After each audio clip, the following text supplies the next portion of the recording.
like it was the same thing. Like I was, that's what I've been known for. Don't give too much away. I don't want nobody to know who's on the show. Right. Let me tell y'all right now, he's a Montreal native, 10-year NBA vet.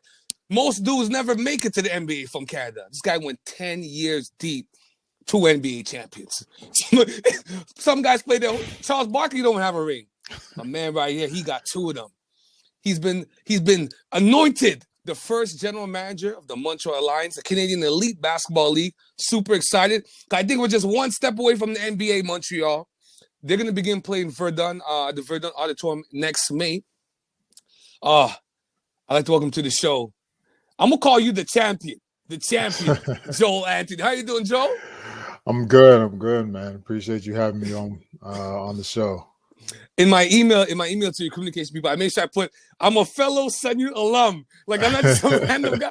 Like, I play ball and say, not with you, but a couple years behind. I was telling you off here, Joel, I've never heard you say 5 words back to back together. You must be the quietest silent killer ever in history. You're not much of a talker, Joel. Yeah, no, it's I've always kind of been like that. Well, actually, no, my mom said, like, when I was really young, I used to talk a lot to the point that she used to be worried about me when I was around people, because she just put me in a room like with people, and I just wouldn't stop. But I grew up kind of the strong silent type. This guy like the Black Clint Eastwood. He wants to smoke. Okay, Joel, let's pay the bills first. I want to talk some NBA. Let's pay the bills first. Right. Life after basketball. Did you always view yourself becoming a GM or doing something in the front office? Was this always an ambition of yours, or were you just going to retire on an island? I seen you in the island. Yeah. Actually, it's funny. When I used to, first talk about, post-career, what it was I wanted to do, and with some of the people in the NBA that used to help us out, he said, like, well, what do you want to do? I said, look, I just want to kind of ride off into the sunset. I'll just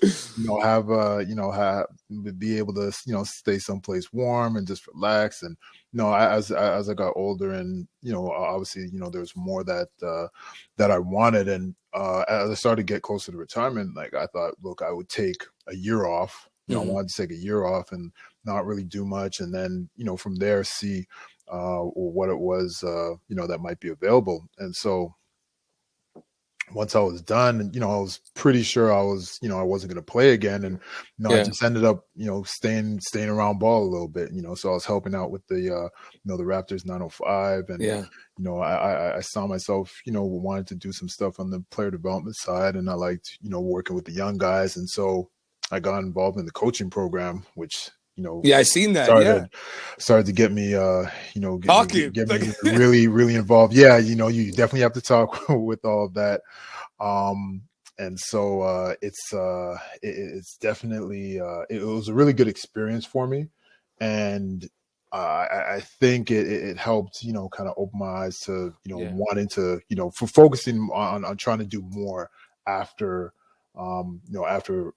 basketball, in terms of the other side of the game. And exactly, the front office was always a big interest to me, but I was never it was never something that was I was for sure pursuing like that. But I definitely had definitely more interest in that that side of things. It's just at the time I just wasn't able to really focus in on it. So, things just kind of happened organically in terms of, where I am right now. So no coaching, because I had seen you with the 905. So, Joe's still in the mix, because you 10-year NBA vet. So you live and breathe basketball, especially to have lasted that long at the apex of basketball. You had to stay fit mentally and physically. So you eat and breathe basketball. So I was thinking to myself, okay, Joe might pop up as a coach, but GM is a very important role. So walk me through general manager, and there's a lot of first general manager, Canadian Elite Basketball, Montreal. We have a lot of good talent. I wish they had this about 15 years ago, because all the Bucks, the Nathans. I wish we had this about 15 years ago. I know all the older heads, guys that are coaching the younger guys, and I'd be like, yo, if we had this, we'd have ate this up. Yeah. Walk me through the role of a general manager. Is it more picking the guys? Is it more dealing with the hierarchy of staff, or you intertwined in all levels of the organization? Honestly, what I think more than anything, it really depends on where you are as Mm. an organization. Right. So I talked with it's funny, I talked with the two guys that are friends of mine that are both GMs in our league, and Jermaine Anderson over in Hamilton, and Yeah. Javon Shepard in Ottawa. We played together on national team. That's like family to me. And so Right. both of them were like, look, like you have to take this job, like it makes the most sense. And I definitely, as soon as I found out that there was going to be a team, I talked with the commissioner, Mike Morales, about it. And I wanted to, Yeah. be involved, but I wasn't sure on the GM role because I knew there was, that's a lot of work, This a lot work, of Joe. responsibility. And, but I wanted to make sure like I was going to be ready for it. And Right. it wasn't so much that I didn't want to do it. I just wanted to be as prepared as I could Yeah. be, going into this role because, it was a world I hadn't been in. So, both of them were, tell me, yeah, you have to do it. And, I laughed about it now with them because I was like, look, you guys kind of set me up because everyone, realize, wants me to do it, but, I don't have the same, my responsibility is different from theirs because, Exactly. They at least had their base and their foundation set up, in terms of knowing, they knew like what they're doing ticketing wise. They had at least an idea on the coach and staff. And there's so many different things in terms of that's just all the you, arena. right? That's and all so, you. no, it's not all me, but these are all things that have to be done and have to be, taken into consideration. Yeah. So, for me now, it's really so much of, really everything. I'm trying to obviously focus on the most important thing, was the basketball side of things. The team. So, right now it's really in terms of, hiring a coach, finding, identifying talent, and, start going through the recruiting process in terms of finding free agents, and then identifying some of the other players, the university players that would be able to play as well. Yeah. And so, that's one of, like the biggest things, but, I still have to, like help go through like all the scouting with the coaching side. I have to, be able to pick the assistants and going through the interview process. But there's, and if you're just focusing on that, still, that's a lot, but it's still fine. But there's still so much more in terms of, trying to help with sponsorship, trying to figure out, what we're doing, on the medical side. I have to, find an athletic therapist and strength coach, and all the interviews that go into it. So it's there's a lot, and I could just go down the list. So, I think a lot of it, depends on the situation you're going into. Yeah. And for us, where we're really starting at the bottom as an expansion team, but, this is actually what, really makes it enjoyable for me because I'm really helping to build this from the ground up. Yeah. I'm really helping to build this from the ground up. And so this is going to be, a situation where, like we could really leave, a really good imprint as long as it's done right. Listen, how important was it? This next question is kind of twofold. How important was it for you to come back home and give back in whichever way you wanted to the community in Montreal? Extremely important. Extremely important. The fact that I'd be able to have a role like this that was going to have, a huge impact on the community, on, like our community here in Montreal, the basketball community. It's, obviously, throughout my years growing up, being really involved in the Black community in Montreal as well. It's just the opportunity to be able to touch so many different areas of the city, and to really get a bunch of people involved in so many different ways, and having well, I definitely have some experience on the basketball side, but I think so. But the ability to actually be able to reach out and have an effect on these, it's that type of responsibility. I just love the fact that I'm in this position to be able to do that, where I could really help some people in terms of helping them gain. This league is really about opportunity and experience, and it's the ability to be able to give that to people is, one of the main things of what it's about. Like I want to be able to help people. I want, I want to see guys. I don't, I want to be able to see, players be able to be successful and, start to launch their careers. But, I want everyone, I want our coaches to be able to get better and get more opportunities, on the professional level. I want, like our staff, people that are working in video and people doing the communications, this is all about, growing and getting better and, people furthering their career. So it's a big responsibility. It's the growth of Quebec basketball. And I think you're going to have, you're in a position now to have a lasting effect on it. You're going to impact it on so many levels. Because like you said, you're going to create opportunities for people in all different interests that have to do with basketball and the organization. Now, Montreal, my city, for now joining me, I'm sitting down with champion Joel Anthony, 10-year NBA vet. You got 2 rings. And not saying you got 1. You got 2 rings. He's the first general manager for the Montreal Alliance, Canadian Elite Basketball League. They're going to begin playing Verdun Auditorium next May. So it's going down. Joel, I couldn't let you leave. We have to walk through a couple of things. People will kill me if I don't ask you. Just walk me through the emotions. I remember watching you on TV and being so proud. Not one, knowing a little bit about your character. You're very humble. You don't talk that much, so you're not a bossy kind of guy. So I felt it was always a good look for our city having you at the forefront in the NBA and the likes. But walk me through the emotions. 2012, that NBA championship, moments before you guys are about to win it. What were some of the feelings you were feeling that? Because that's a moment only few in life will ever experience. Right. It really starts once the game is in hand, that's when it really starts. Where you're you might say something, you might not, and you're like this is really gonna happen. We're really we're about to do it, and it's just it starts to build up. It's this rush. You start thinking about everything, all the sacrifices you had to go through, all the work you had to put in. All the issues you had, dealing with, whatever it was, on the court, off the court, everything, just starts to build up. Wait, we're actually going to do this. This goal that we had set is, about to be achieved. And so, as that clock starts to wind down, it's just, starts building up. And then it's this huge rush of emotion once, the confetti starts falling and that final horn goes and, people start, crowding the court. It's so there's this amazing, crazy rush of emotion that, goes on. It's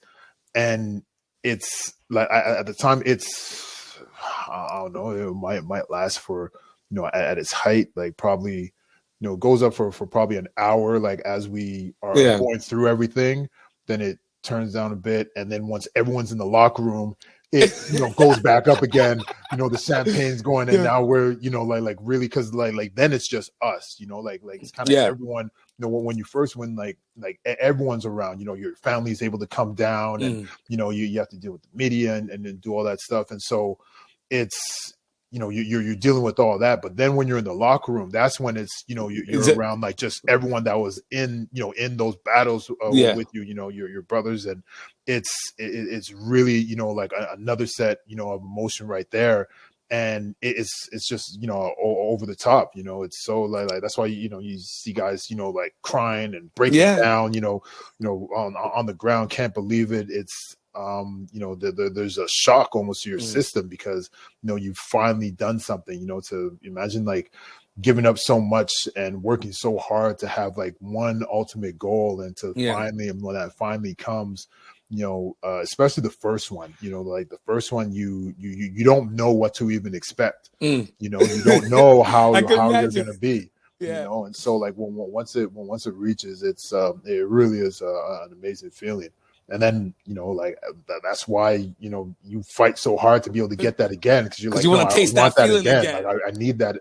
I need that again. And, that's, that becomes a goal. I've always wanted to ask you this, and I knew the moment was going to come. So, for me, this is a really big deal to get this interview with you, even though we have mutual friends. Because I know, I had to ask Joe this. Joe, you've always been the type of basketball player. You've worked hard. You hustled. Nobody, nobody can ever say that, you're on the court. You're on the court just showboating.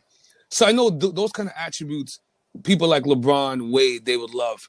Just real quick, speak to me about your experience playing with someone like Dwayne Wade. And Dwayne Wade, I love him second to Kobe, me personally. But speak to me a little bit, your emotions about that. What was it like playing with LeBron and Dwayne Wade and doing the championship run? Honestly, it was amazing, like to be able to, so like D Wade, playing with him, he well, obviously, like since my rookie year, I was over there, so we ended up playing together for like just about 7 years.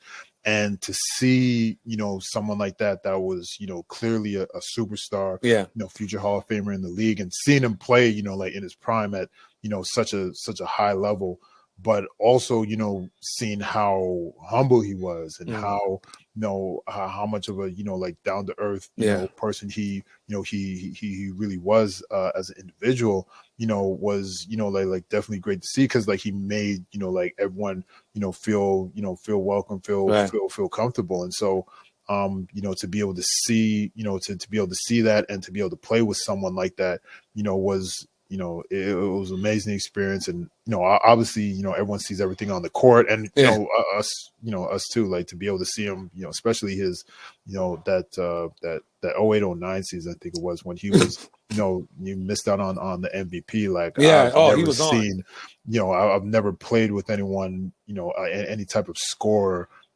like that, at least playing at that type of level. Yeah. I haven't seen anyone, quite like that, before. And then, like Braun was just, like there was so much asked, and so much is talked about about him. And even before he came to the team, like we all like we'd watch games, so we're like, man, like this ridiculous athlete. Yeah, he's larger than like life, right? Yeah, like there's so much stuff that even though you're playing against him, you're like, damn, like I can't believe he was able to do that. But being around him, and then realizing like really you hear about he obviously has a great understanding of the game, but realizing how high his IQ like really is. Like he really is, like kind of like a genius level like IQ, in terms of understanding like what what everyone is supposed to do. And it's not just like basketball IQ. Like he's just simple stuff. Like he could he remembers he could remember anything, counting his like just running numbers and stuff like that. Is it like it's just one of those things that comes easy to him. He's just like, he's gifted. That's just really gifted. And but to be able to see that live every single day, and then seeing the work that he put in, like that's what was really impressive too. Like, just because like I was known for to being like a hard worker, and like that's that's what I did. And to be able to see someone to see someone really maximize on all of their talent. Like he's someone that literally puts in every bit of work that you would expect from someone that's extremely talented. There's no shortcuts. It's not like just because like he's naturally like good. Like, no, like he put in all the work, studied, put in all the work on his body, on his game, like to really be able to be as successful as he is. It's not a fluke. So to be able to see that from him was like really impressive. And also how how he was with people, because people always want to know like how what's it like playing with Ron. And he's like just like if you had a fun talkative, joking all the time type of teammate, like that's him. That's it. There's just all that other stuff as well on top of it. A special individual. This is also our Kobe tribute episode as well. You obviously got a chance to play against Kobe. Just speak to me about that a little bit. Kobe was serious, wasn't he? Like me, I'm the biggest Kobe fan. So like, there's two things I gotta ask Joe. I gotta ask Joe about Wade. I gotta ask Joe about Kobe. Right. So do you have a favorite Kobe memory, or a game or experience that you're like, yeah, Kobe's fan? Actually, it's funny because like you said Wade, so I'm remembering. The one that stands out the most is definitely I can't remember the year. Probably like it was probably like it was around 08-09, and so D Wade's playing in the All-Star game with Kobe. Yeah. Takes a little bit of a aggressive swing or whatever. It's not intentional or anything. It's an All-Star game. Yeah. breaks Kobe's nose. Yeah. So so after the break, we're in LA, and I think it's I don't know if it was like the first game after the break. Like it was pretty recently, like after the All-Star break. We go over there, and this is this is D Wade. Like there's nothing like holding him back. No injuries. Like he's healthy. He's averaging like just about 30, defending everyone. At a high level, playing both sides. Like clearly like MVP. Like candidate. Like it was crazy. He wasn't able to get it, but goes against Kobe, and the focus that man had, where you knew it was like the personally like in general, like their relationship, great, but it was personal, like right there on the court, and he went, he was going at him from jump, and there was nothing that really could be done. Like come down, back in, turn, shot face, turn, come down, side step, bucket, and it was just like nonstop. And I'm trying to run in, trying to help, trying to help defense. I'm thinking, okay, like I might be able to, get a block. He's changing his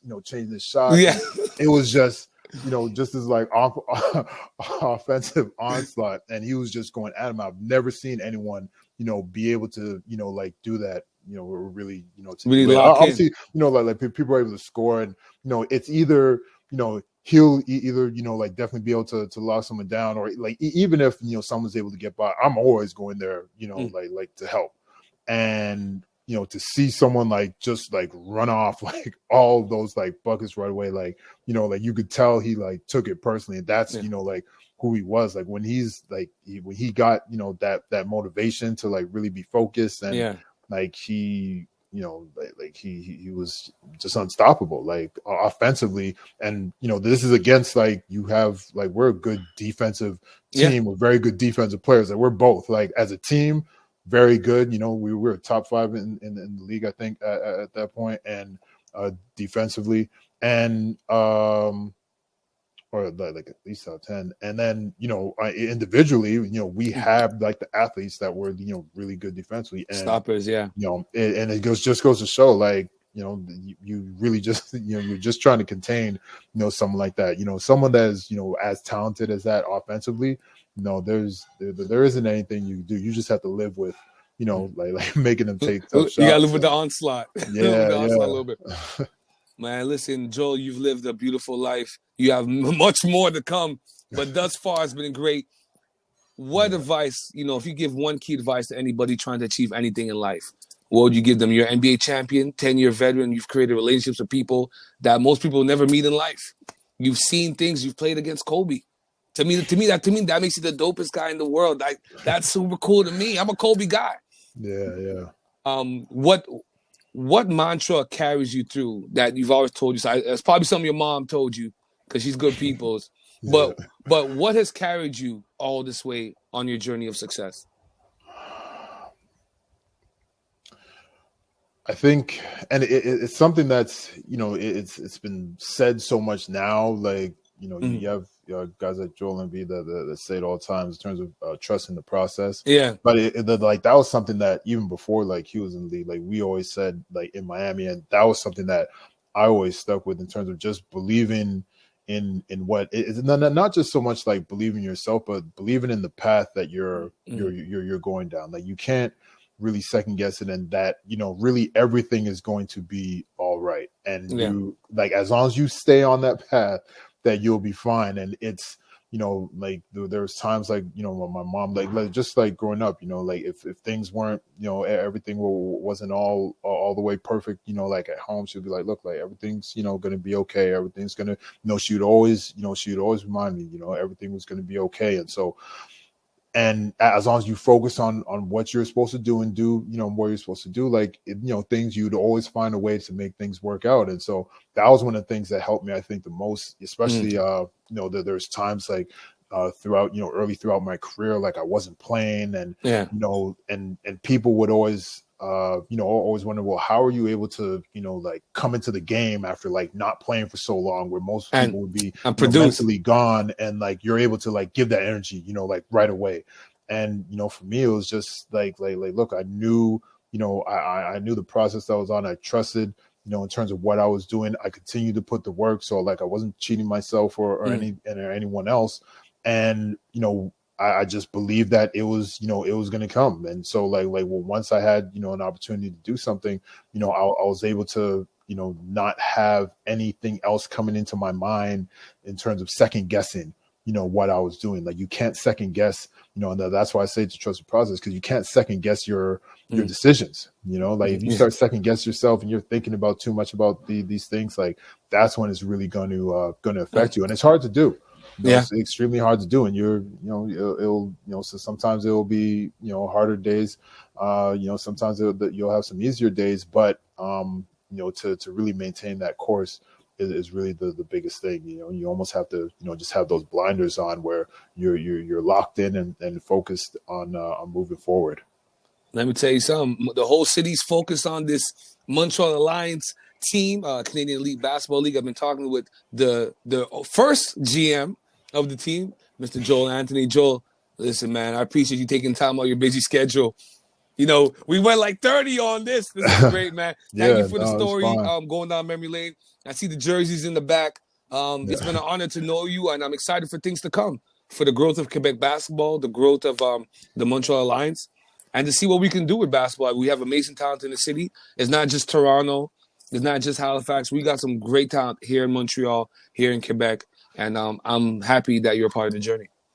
Yeah, no, thanks for having me on the show. And yeah, it's definitely an exciting time. I've been, hearing a lot of the responses from people, the excitement and everything that, people are having. It's been great. And I've actually been surprised at how overwhelming it seems to be right now in terms of the excitement that people have. But it's definitely a great time for basketball in our city, and I'm just like I said, extremely happy to be able to be a part of that, and to be able to have an effect on how things go. Listen, stay in touch. Don't be a stranger.